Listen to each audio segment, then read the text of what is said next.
लड़कियों को संस्कारित करो, अपने घर में हथियार रखो, कुछ नहीं तो सब्जी काटने वाला चाकू जरा तेज रखो। स्पष्ट बोल रही हूं, चाकू जरा तेज रखो, चाकू जरा तेज रखो। नमस्कार, मैं रविश कुमार। अपनी लड़कियों को सुरक्षित रखो, अपनी लड़कियों को संस्कारित करो, अपने घर में हथियार रखो, कुछ नहीं तो सब्जी काटने वाला चाकू जरा तेज रखो। यह प्रज्ञा ठाकुर का बयान है, जो बीजेपी की सांसद हैं। उनके इस बयान में चाकू और लव जिहाद से लड़कियों की सुरक्षा का जिक्र है। धर्म के नाम पर असुरक्षा पैदा कर अपनी राजनीति सुरक्षित करने की राजनीति को आप कब समझेंगे, ये आप जानें। मगर ऐसे बयानों से युवाओं में जो ललकारें पैदा की जा रही हैं, उन्हें बताया जाता है कि घर में रखी कौन कौन सी चीज हथियार के काम आ सकती है, और हथियार चलाने की मानसिकता उनके भीतर बिठाई जा रही है। इस पूरी प्रक्रिया में युवाओं को या समाज को क्या बनाया जा रहा है, आपको बताने की जरूरत नहीं है। हर समय हथियार चलाने की, या जो हथियार नहीं है उसे भी हथियार की तरह देखने की यह राजनीति किसी को डॉक्टर नहीं बनाती है, दंगाई बनाने के रास्ते पर अवश्य ले जाती है। यह समझना जरूरी है कि यह असुरक्षा क्यों है। क्या वाकई आप धर्म को लेकर इतने असुरक्षित महसूस करने लगे हैं? अपनी लड़कियों को संस्कारित करो, अपने घर में हथियार रखो, कुछ नहीं तो सब्जी काटने वाला चाकू जरा तेज रखो। स्पष्ट बोल रही हूं, चाकू जरा तेज रखो, चाकू जरा तेज रखो। इस शान पर चाकू की धार इसलिए तेज नहीं की जा रही कि किसी की गर्दन काटनी, बल्कि इसलिए कि जब यह रसोई घर में पहुंचे तो बंदा गोभी कटे, बंदा नहीं। पूर्वोत्तर की इस रसोई में बंदा गोभी की बारीक कटाई हो रही है, ताकि खाने वाले का मन अच्छा हो जाए और वह पेट भरने के बाद केवल प्यार के बारे में सोचे, सेहत के बारे में सोचे। मगर एक सांसद चाहती हैं कि लोग इस चाकू को हथियार की तरह तेज कर लें, इसे सब्जी काटने के सामान की तरह नहीं, गर्दन काटने के हथियार की तरह देखें। और चाकू को हथियार की तरह देखते देखते हथियारों की तरह सोचने की प्रवृत्ति आ गई तो उसका क्या होगा? जिस चाकू से आप रोज प्याज काटते हैं, साध्वी प्रज्ञा चाहती हैं कि आप उसे हत्या के बदले के हथियार के रूप में देखें। नफरत की राजनीति आपकी सोच बदलना चाहती है, इसलिए घर के सामान भी बदल रही है। आपने कभी चाकू को हथियार की तरह नहीं देखा होगा, क्या पता कुछ लोग देखने भी लग जाएं। चाकू की धार तो इतनी ही तेज होती है कि आलू, प्याज और टमाटर या टिंडे कटकर कढ़ाई में पहुंच जाएं, और जब थाली में पहुंचे तो पकी हुई सब्जी का सौंदर्य आपको आश्वस्त करे कि अब भूख का अंत होने वाला है, मन को शांति पहुंचने वाली। लेकिन साध्वी प्रज्ञा इस पूरी प्रक्रिया में बदले के नाम पर हत्या का इरादा जोड़ देना चाहती है। किसी ऐसे समुदाय से बदले की आग भर देना चाहती है कि बनाते वक्त और खाते वक्त आप यही सोचते रहे कि वे आ जाएंगे, बेटियों को ले जाएंगे तो रसोई में रखा सब्जी काटने का चाकू काम आएगा। कल्पना कीजिए, जिस चाकू से आलू बारीक कटता हो, उससे किसी की हत्या हो और फिर वह वापस रसोई में लौटकर आलू काटने के काम में लग जाए, तो क्या आप उस चाकू से कटे आलू की भुजिया खा पाएंगे? इस तरह के बयान हर उस चीज को देखने का तरीका बदल सकते हैं, उनके इस्तेमाल की कल्पना बदल रहे हैं, उनका सौंदर्य बोध बदल रहे हैं, जो हथियार की तरह होते हुए भी हथियार नहीं।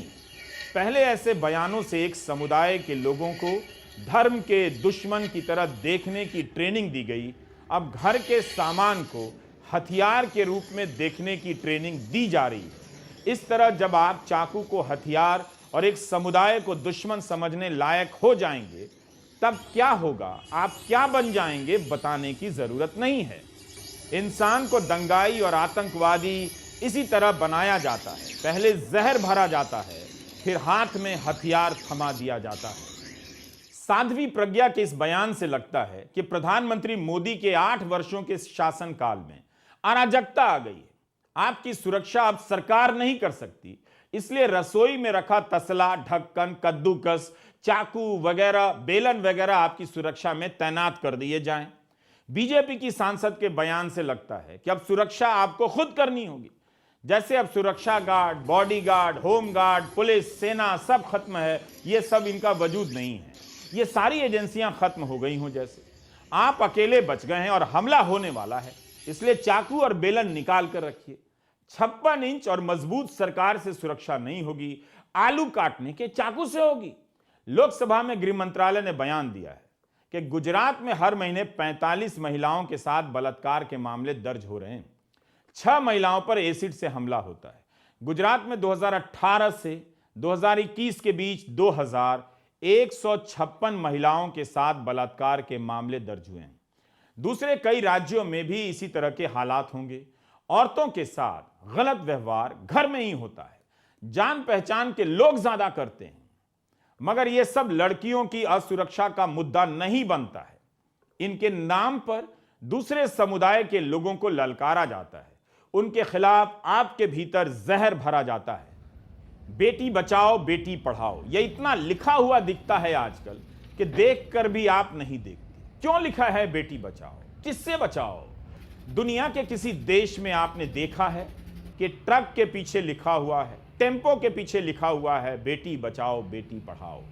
यह इसलिए लिखा है कि साध्वी प्रज्ञा जिस समाज को अपनी लड़कियों की सुरक्षा के लिए चाकू की धार तेज करने के लिए कह रही हैं, उसी समाज का एक हिस्सा चाकू के बिना ही बेटियों को गर्भ में मार देता है। वह बेटियों की भ्रूण हत्या करता है, इसलिए नहीं करता है कि लव जिहाद हो जाएगा और दूसरे धर्म में शादी हो जाएगी, बल्कि इसलिए करता है कि अपने ही समाज में बेटियों की शादी का वह बोझ नहीं उठा पाएगा, बेटियों को संपत्ति का वारिस नहीं समझता, हक नहीं देना चाहता। इसलिए हर दूसरे ट्रक और टेम्पो पर लिखा गया है कि बेटी बचाओ बेटी पढ़ाओ। तभी तो भ्रूण परीक्षण रोकने के लिए इस देश में कानून बनाया गया। हम अभी बलात्कार के आंकड़े नहीं दे रहे हैं हर राज्यों के, गुजरात का दिया है जरूर, लेकिन आप सोचिए कि जिन चीजों से बेटियों को असली खतरा है उससे लड़ने का आह्वान ये सांसद नहीं करती हैं, बल्कि जिससे खतरा नहीं है उसे लेकर काल्पनिक असुरक्षा पैदा करती हैं और सब्जी काटने के चाकू की धार तेज करने के लिए कह रही हैं। एक समुदाय के संदर्भ में जब इस तरह का बयान दिया जाता है तब उसे हेट स्पीच कहते हैं, नफरती भाषण। सुप्रीम कोर्ट के बार बार आग्रह और निर्देश के बाद भी इसका सिलसिला थम नहीं रहा। ऐसे भाषण जोश तो पैदा करते हैं मगर होश ले लेते हैं, आपको नागरिक से हत्यारे में बदल देते हैं। आपको ही तय करना है कि आप क्या बनना चाहते हैं।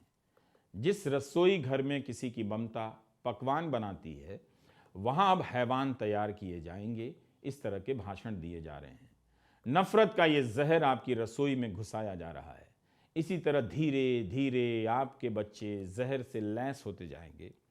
पहले आप चाकू की धार तेज करेंगे, एक दिन आप चाकू लेकर सोने लगेंगे और चाकू बन जाएंगे। समाज में लोग दंगाई ऐसे ही बनते हैं। बेहतर है आप सतर्क हो जाएं।